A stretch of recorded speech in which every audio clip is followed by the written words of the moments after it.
이 정도는 알아야하는 취업 뉴스 경력 변화 전문가 신현종입니다. 오늘 방송 날짜를 보니까 13일의 금요일이네요. 예, 여러분과 함께 제가 준비한 취업 뉴스 같이 좀 짚어보도록 하겠습니다. 제가 처음 준비해온 기사는요, 동아일보에서 나온 기사입니다. 취업 준비에만 월 27만 원, 청년들 부담이 크다라는 기사가 나왔습니다.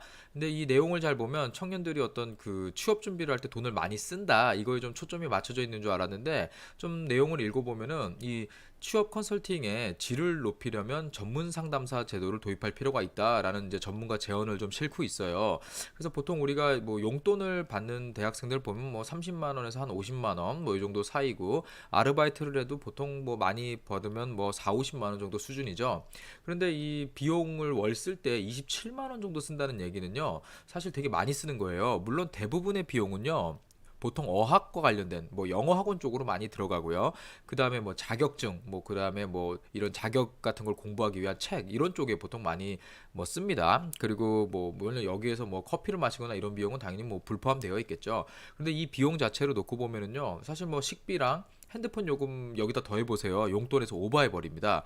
그렇기 때문에 이 취업하는데 돈이 좀 많이 든다, 이런 거는 사실 우리가 좀 한번 생각해 볼 필요는 있거든요. 그런데 여기 이 친구들한테 공공기관에서 취업 컨설팅을 좀 제공해주면 이 비용을 좀 줄을 수 있지 않느냐, 이런 아마 기사에서 얘기를 해주는 것 같은데, 여기 보면은 뭐 상담사가 컨설팅뿐만 아니라 잡무까지 해야 되는 현 상황에서 전문가 역량을 뭐 발휘하기 쉽지 않다, 이렇게 다루고 있어요. 그런데 여러분들, 제가 뒤에도 이 연결 기사를 얘기하겠지만, 여러분들 이 좀 이 지금 전문 상담을 하는 분들의 이제 처우가 문제예요. 그리고 대부분 이 뭐 저 포함해 가지고 사설 업체에서 컨설팅을 하는 분들 있잖아요. 저도 2009년부터 2016년까지 개인 컨설팅을 오래 했거든요. 저도 뭐 직업 상담사를 사실 가지고 있진 않아요. 그런데 대부분 이 업계에서 꽤 잘하신다는 분들 치고 제가 직업 상담사를 가지고 계신 분은 못 봤거든요. 그런데 보통 정부 기관에서 이런 관련된 쪽에 일을 하려면 직업 상담사 자격증이 없으면 아예 입직도 못 하거든요. 그래서 이러한 것들이 좀 여러 가지가 있다 보니까 사실 전문적인 컨설팅 제공하는 거 쉽지가 않아요. 그리고 여기서 전문가를 만든다는 방식도 웃겨요. 전문가가 누군지 일단은 정확한 정의도 없고요. 의견도 분분해요. 그리고 이쪽 업계에서 좀 소위 좀 잘한다는 분들 만나보면요, 정말 배타적이고요. 자기 방법이 무조건 옳다라고 우기지 다른 사람이 하는 방식이 좋다라고 절대 얘기 안 하거든요. 서로의 방식이 서로 다른데 어떤 사람이 전문가고 또 그 사람에 대해서 그 사람이 가지고 있는 방법이 정말 모든 사람한테 맞는지, 이건 정말 아니거든요. 그래서 여기에서 뭐 어떤 표준화를 시킬 수 있는 거를 여기서 찾는다는 거는 사실 말도 안 되는 거예요. 근데 여기서 뭐 돈 문제라고 이야기를 하는데, 사실 또 요즘 과거에는 취업이 개인의 몫이었다면 최근에는 이런 취업 프로그램들을 많이 해주다 보니까 이거를 보편적 복지로 인식하는 친구들도 상당히 많아요. 그래서 뭐 취업 프로그램 사실 뭐 크게 뭐 이렇게 돈이 많이 드는데도 불구하고 막 이렇게 학교에서 열심히 했는데, 학교 취업 담당 선생님들이 항상 걱정하는 게 모객이에요. 아니 이렇게 돈을 들여서 프로그램을 했는데 애들이 안 오면 어떡하죠? 이런 걱정 많이 하거든요. 그래서 이게 학교의 이야기, 담당자의 이야기, 그리고 또 취업을 준비하는 취업 준비생의 이야기를 사실 다 들어봐야 되는 내용이거든요. 그래서 이런 부분 조금 한번 제가 짚어봤습니다. 네, 다음 기사는요, 한국경제에서 나온 기사입니다. 30분 거리인데 지역인지 아니라니 역차별 루는 세종시업 충남대생 해서 나왔는데요. 뭐 이거는 이제 지역 인재 채용과 관련된 부분을 좀 기사로 쓴 것 같은데요. 사실 그 각각의 광역시랑 또 이 시군별로 이 그 지역 인재 그 쿼터가 딱 그 혁신도시 안에서 있고, 거기에 그 공공기관이나 공기업에서 그 지역 출신의 인재들, 근데 이게 대학에 맞춰져 있거든요. 그 대학 출신이어야 되거든요. 그래서 이런 거를 얘기를 한 건데, 뭐 이거는 계속 얘기가 많이 나와요. 뭐 경계면에 사는 사람 차로 뭐 5분 거리인데 저는 왜 안 되죠? 이런 건데, 이게 딱 그 지역으로 나눠져 있다 보니까 조금 애매한 것 같아요. 근데 여기 이 기사에서 보면은요, 제가 좀 오른쪽에 하나 갖고 온 게 다른 거는 눈에 안 들어오고요. 어느 지역에 몇 개의 혁신도시로 이전한 공공기관이 있는지 딱 표로 나와 있어서 이걸 제가 갖고 왔거든요. 많은 그 취업준비생들 중에 이 공기업을 생각하는 분들이 어디에 공기업이 몇 개 있는지 잘 모르는 경우가 많더라고요. 그래서 보면은 뭐 세종에 좀 많죠. 그 다음에 부산에도 있고요. 금융 관련 공기업이 다 가 있죠. 자, 이런 식으로 공기업들이 어디에 몇 개 있는지 이렇게 나와 있습니다. 그래서 여러분들이 한번 좀 보시면 되겠고요. 제가 좀 이 채용 그 면접관으로 가보면은요, 전북권하고 제주도가 항상 보면 좀 경쟁률이 좀 낮아요. 지역 인재 풀이. 그래서 해당 지역에서 내가 지역 인재로 지원할 수 있는 그 자격이 되신 분들은요, 한번 우리 지역 쪽에 어디서 지역 인재 사람 뽑는지 한번 좀 관심 가져 보시면요, 채용에 조금 더 도움이 될 거다, 이런 조언 드리고 싶습니다. 다음 기사는요, 노컷뉴스에서 나온 기사인데요. 직장인 66% 1년 내 이직을 시도한다. 이유는 해서 나왔는데요. 일단 연봉이 최고 높습니다. 그 다음에 워라밸, 일과 삶의 균형, 그 다음에 조직 문화, 순 이렇게 나왔는데요. 이게 직장인 전국에서 5,861명 대상으로 이 원티드라는 곳에서 이 그 설문을 한 결과더라고요. 당연히 돈이 중요하죠. 왜냐면 뭐 2, 300만 원이면 작게 보이겠지, 뭐 이렇게 뭐 작게 보일 수도 있는데, 사실 매달 한 15만 원, 16만 원 정도 더 들어오면은요, 개인 입장에서 상당히 큰 도움이거든요. 거의 뭐 한 달 교통비 이상 되는 거기 때문에 사실 뭐 그런 부분이 좀 연봉 부분이 가장 당연히 크겠죠. 근데 제가 여기서 좀 그 주목한 부분은 여기 기사 중간에 이직 시도 비율이 가장 높았던 업계를 정리를 해놨더라고요. 여기 보시면은 광고 마케팅 81%예요. 그러니까 취업을 한 사람 10명 중에 8명은 다 다른데 또 알아본 거예요. 그만두려고 하고. 그런데 이 광고 마케팅 쪽이요, 여러분들 뭐 제일기획, 대홍 이렇게 큰 회사를 생각하는데, 그런 ATL 마케팅 하는데 말고요. BTL 마케팅, 정말 이 바닥에서 하는 마케팅 쪽은요, 정말 일이 힘들고 업무도 좀 많고, 그 다음에 급여는 좀 상대적으로 낮고, 이런 부분이 뭐 존재해요 실제로. 그래서 있다 보니까 조금 더 대우가 괜찮고 조금 더 낫다 그러면 바로바로 옮기거든요. 근데 또 이쪽 같은 경우는 이직이 워낙 많다 보니까 다른 데서 얼마 일하다 온 게 그렇게 또 나쁜 건 아니에요. 그래서 이렇게 이직이 상당히 많은 쪽이거든요. 그래서 81% 가장 높았고요. 패션도 마찬가지고요. 그 다음에 뭐 상사, 뷰티 생활, 호텔 레저 순이에요. 그래서 여러분들 이렇게 보면은요, 이 업계 같은 경우는 여기 5개 지금 나와 있잖아요. 여기는 정말 이직률이 높은 곳이거든요. 그래서 내가 처음에 들어가서 여기 회사 너무 좋아, 물론 그렇게 생각할 수 있는데, 이렇게 주변에 있다 보면 선배나 같이 일하던 사람이 금방금방 이직을 하면서 본인도 그런 기회를 또 보는 경우가 많아요. 그래서 여러분들 이 직무 쪽에 혹시 좀 준비하시는 분들은 이쪽은 어떤 뭐 평생 직장이나 이런 개념보다는 일단은 업계에서 대우라던가 주변에 뭐 추천이라던가 또 이렇게 뜨는 업체들 이런 위주로 이렇게 잘 옮겨 다니고 이렇게 한다라는 거 조금만 보시면 좋겠습니다. 그 다음 기사는요, 제가 좀 이렇게 취업 관련 기사를 좀 보다 보니까 청년들 취업문이 좁다, 힘내라, 화이팅, 이런 기사들이 조금 있더라고요. 그래서 여러분들 요 최근에 엄청나게 이 취업이 어렵고 정말 지금 최악의 순간이다, 이런 것들을 되게 많이 기사에서 퍼부어 되는데, 여러분들 절대 속으면 안 돼요. 우리나라는요, 단 한 번도 취업이 쉬웠던 적이 없어요. 그래서 제가 네이버 뉴스 라이브러리에서 1986년 신문을 갖고 왔어요. 예, 고학력 사회의 취업난 해가지고 나왔거든요. 여러분들 이런 취업난 기사를 찾아보면요, 1927년도부터 나와요. 그래서 거의 매년 나옵니다, 여러분들. 그리고 올해도 당연히 어김없이 취업이 어렵다고 나왔거든요. 단 한 번도 대한민국 사회에서요, 취업난이 정말 청년들 더 이상 우리가 청년이 모자라서 정말 이 사람을 못 구한다라고 기사 난 적은 없어요, 여러분들. 그래서 사실 뭐 항상 힘들었다, 이런 부분 여러분들 뭐 신문 기사에서 이렇게 하는 거에 너무 현혹되지 마셔라, 이런 얘기 좀 드리고 싶습니다. 자, 그다음 동아일보에서 나온 기사인데요. 상담사가 잘 썼다며 토시만 고쳐준 자소서 서류 전형에서 탈락하는 부분을 좀 짚었는데요. 여기 아까 제가 처음에 소개해드렸던 뭐 전문 상담사 제도를 운영해야 된다라고 하는 거에 대한 또 이런 기사, 연결된 기사인데요.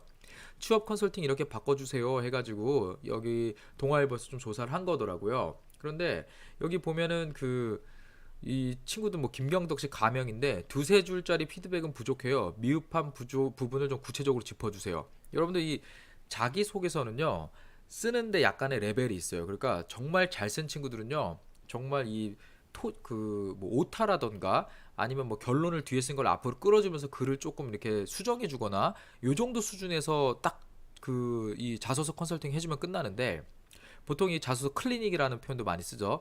아예 처음부터 자소서 못 쓰겠어요 하는 친구들은 이 사람이 가지고 있는 경험, 경력을 끌어내 가지고 프레임워크를 딱 만들어줘서 거기에 글을 쓰게 해주고, 3번, 4번 정도 뭐 다시 써와라 이렇게 빨간 펜, 첨삭이죠. 이런 걸 통해 가지고 이 사람이 하나의 그 자소서를 완성할 수 있게끔 쭉 끌어줘야 돼요. 그런데 보통 만나는 게 되게 단기적이죠. 한번 만나서 봐주세요. 그러면 이 사람에 대해서 잘 몰라요. 그러니까 이 사람에 대해서 잘 모르는데 어떻게 이 사람 자소서를 코칭을 해주겠어요. 그래서 사실은 이 내담자 취업 컨설팅을 받고자 하는 취업 준비생에 대해서 잘 아는 상태에서 서로 어느 정도 아는 상태에서 이 컨설팅을 해줘야 좋은 글을 쓰게 해줄 수 있거든요. 근데 이걸 단기적으로 그냥 한다? 이거 되게 어려운 부분이죠. 그 다음에 취업 준비생이 희망하는 직업에 대해 세세한 정보를 알려주세요. 이거는 이거 취업 컨설턴트가 할 역할은 사실은 아니에요. 왜냐면 본인이 어느 정도 이 취업에 대한 정보들을 많이 보고요.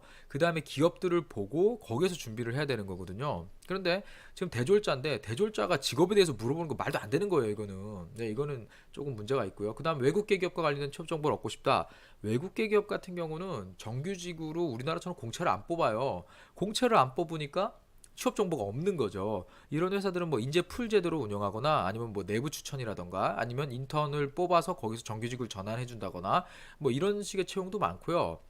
우리나라 대기업하고 같이 채용 공고 올려보세요.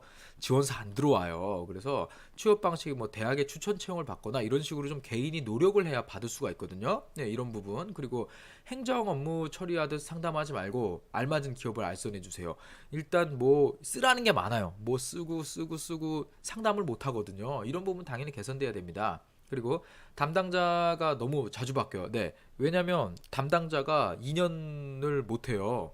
다 비정규직이고 계약직 걸려 있고 급여도 나빠요. 실질적으로 여기 보통 급여 수준이 한 150만 원 후반에서 뭐 한 200 중반 정도 보통 받아요. 그런데 만약에 이 취업 도움을 받던 친구가 뭐 LG나 GS 막 이런 데 들어가면요. 당장 나를 지도해 주던 분보다 월급이 그냥 두 배예요, 바로.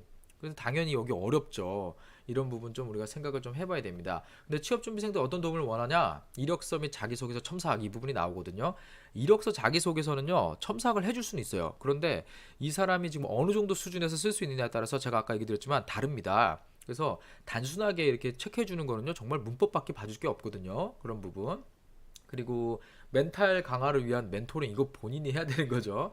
그 진로 및 적성 파악은요. 자꾸 무슨 MBTI나 디스크 들이대 갖고 이렇게 하는데 이거는요. 개인이 충분한 시간을 갖고 이 내담자랑 얘기를 하면서 이 사람이 어떠한 그 개인 성향이 있고 특성이 있고 무엇을 준비했고 이런 쪽을 선호하니까 코칭 그러니까 결정은 그 사람이 하되 길을 계속 제시해 주는 역할을 하는 이런 그 코칭이 들어가야 되는데 이거를 그냥 프로그램에 집어넣어갖고 너는 뭐가 좋아 이렇게 얘기해주는 식으로 돼 있으니까 되게 정량적으로 접근하거든요. 아 이게 아무래도 뭐 비용이라던가 아니면 제대로 이런 취업준비생에 대한 연구 없이 그냥 막 만들어서 그런 거거든요. 저도 이런 거는 좀 요즘 동아일보가 이와 관련해갖고 엄청 때려대는데 내용을 잘 보면요 상당히 잘 접근을 하는 것 같아요. 그래서 제가 좀 여러분들한테 좀 저도 소개를 갖고 왔습니다. 다음 기사는요 SR타임즈에서 나온 기사입니다. 주류 호텔 라이벌 기업 인재 채용 라이벌전 뜬다 해서 여기 무학하고 국순당 당연히 그 경쟁 업체죠. 국순당 그 제 무학은요 저기 어디죠? 그 신사동인가요? 뭐 그쪽에 그 저기 신논현역인가요? 그쪽에 무학 그 술 카페 이런 게 있더라고요. 저도 깜짝 놀랐었거든요. 한번 가봤는데 그래서 여기 여러분들 잘 알아둬야 될 게 무학을 쓰는 친구가 롯데주류 당연히 쓰죠. 국순당 당연히 쓰죠. 그리고 음료 업계 뭐 코카콜라라던가 다 씁니다. 그래서 라이벌 업계들이 이렇게 채용 공고가 뜨면은요. 여러분들이 사실은 그 우리가 기업 분석이나 이런 걸 할 때 관련 그 경쟁 기업까지 다 분석을 하거든요. 그래서 각각 그 경쟁사 기업에 맞게 또 자소서를 이렇게 좀 바꿔가지고 내기도 합니다. 그래서 이런 라이벌 회사들은요. 보통 뭐 나중에 뭐 면접을 날짜를 뭐 비슷하게 한다거나 이렇게 해가지고 중복 합격하는 사람들을 좀 방지하게끔 이렇게 또 하거든요. 이런 부분 여러분들이 조금 참고하시면 되겠고요. 그리고 호텔 같은 경우도 이 지금 라이벌 업체들에 대해서 여기서 쭉 설명을 해주고 있죠. 그래서 여러분들 보통 우리가 라이벌 업체라고 하는 기업들은 사실 내가 관련 그 관심 있는 직종 분야이기 때문에 사실은 다 넣게 돼요. 뭐 세븐 코리아 넣었으면 당연히 GS 리테일 넣고 당연히 CU 넣겠죠. 그 다음에 또 화장품 로드샵까지도 비슷하게 다 넣을 거잖아요. 그래서 뜨겁다 이렇게 나오는데 정말 뜨겁죠. 여러분들 무학이 떴으면 잘 알아두셔야 될 게 그 라이벌 기업들이 대부분 채용을 비슷한 시기에 해요, 여러분들. 그래서 그런 거 참고하시라고 제가 좀 갖고 와봤습니다. 다음 기사는 조세일보에서 나온 기사인데요. 은행 지난해 영업점 251개 폐쇄, 은행원 4,328명 감소라는 기사가 떴습니다. 여러분들 이 은행권은요, 우리 취업 준비하는 친구들이 중에서 각 학교에서 정말 취업 준비 기간도 길고요. 스펙도 어디 가서 내놓으라 할 정도 되는 사람이고요. 다른 옆에서 봤을 때 야 쟤는 진짜 금융권 갈만하다라고 하는 사람들이 보통 지원을 합니다. 그런데 여기 제가 오늘 한 그 방송을 보니까 어떤 분이 올해 뭐 많이 뽑는다고 IT 직종 정말 많이 뽑는다고 그래서 막 이렇게 방송에 나와서 얘기하시는데 작년 기준에 비교하면 조금 채용이 늘었을 수도 있어요. 그런데 2010년, 2011년 이때 기준으로 보면요. 그때 반도 안 뽑거든요. 그래서 사실은 계속적으로 은행권은요. 채용 규모가 낮아지는 거는 맞아요. 그래서 이 채용할 수 있는 사람 숫자가 당연히 지점이 적어지니까 좀 적어지겠죠. 그래서 이제는 뭐 이런 IT 쪽에 관련된 뭐 서비스라던가 요즘 왜 계속 이 새로운 서비스 시도가 많이 나오잖아요. 뭐 이런 그 은행의 기존의 거래를 거치지 않고 하는 이런 뭐 P2P 서비스라던가 이런 게 많이 늘어나고 있잖아요. 뭐 그런 거에 따라서 인원이 많이 줄어들고 있습니다. 실제로 일본 같은 경우는요. 지점에 가면은요. 그 전문 상담이자 펀드라던가 뭐 이런 거 상담받는 거는 본사 직원하고 화상으로 연결해 주고요. 그냥 간단한 업무만 지점에서 처리해 주는 곳들도 있어요. 우리나라도 이제 좀 그런 영업점이 생기지 않을까 저렇게 생각을 하거든요. 그래서 물론 은행권 지원하려는 분들 상당히 많은데 그만큼 앞으로 계속 이 좀 뽑는 인원이 계속 줄어들 거다 이런 것도 한번 조금 생각해 보시면 좋겠습니다. 예, 마지막으로 갖고 온 기사는요 일간투데이에서 나온 기사입니다. 외모가 채용 평가에 미치는 영향, 그래서 기업 57.4%가 영향이 있다 이렇게 한 그 결과를 좀 갖고 왔습니다.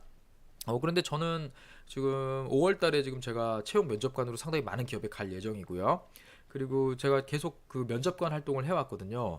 근데 사실 이거 뭐 영향을 얼마큼 미칩니까? 저한테 물어봐요. 근데 저는 단언코 얘기하는데 면접 자리에 누가 봐도 아, 저 사람 면접 보고 왔구나 할 만큼의 그런 준비된 복장과 이런 용모를 하고 오면은요 전혀 불이익 없어요. 그리고 뭐 정말 뭐 한 박보검 정도에 돼야 정말 딱 눈에 띄지 사실 그런 경우 잘 없거든요 여러분들. 그래서 여러분들 뭐 외모가 중요한 건 아니고요. 면접장의 정장 왜 입고 가죠? 이거는 격식을 갖춘 자리이기 때문에 정장을 요구하는 거예요. 그래서 여기 근데 예시 사진으로 나온 거 보니까 저렇게 딱 앉아 있는데 맨살 보이고 이러면 당연히 싫어하겠죠. 예. 그래서 여러분들 누가 봐도 아 면접 보고 왔구나 했을 정도의 준비성을 가지고 면접장에 가시면 뭐 여러분들 그것 때문에 차별받고 이러진 않습니다. 그래서 여러분들 이런 거 좀 참고하시면 좋겠습니다. 네, 오늘 제가 준비한 뉴스 여기까지고요. 이 정도는 알아야 하는 취업 뉴스 매주 화요일 금요일 이 두 번씩 업데이트하고 있습니다. 많은 관심과 구독하기 부탁드리겠습니다. 경력배러 전문가 신현종이었습니다. 감사합니다.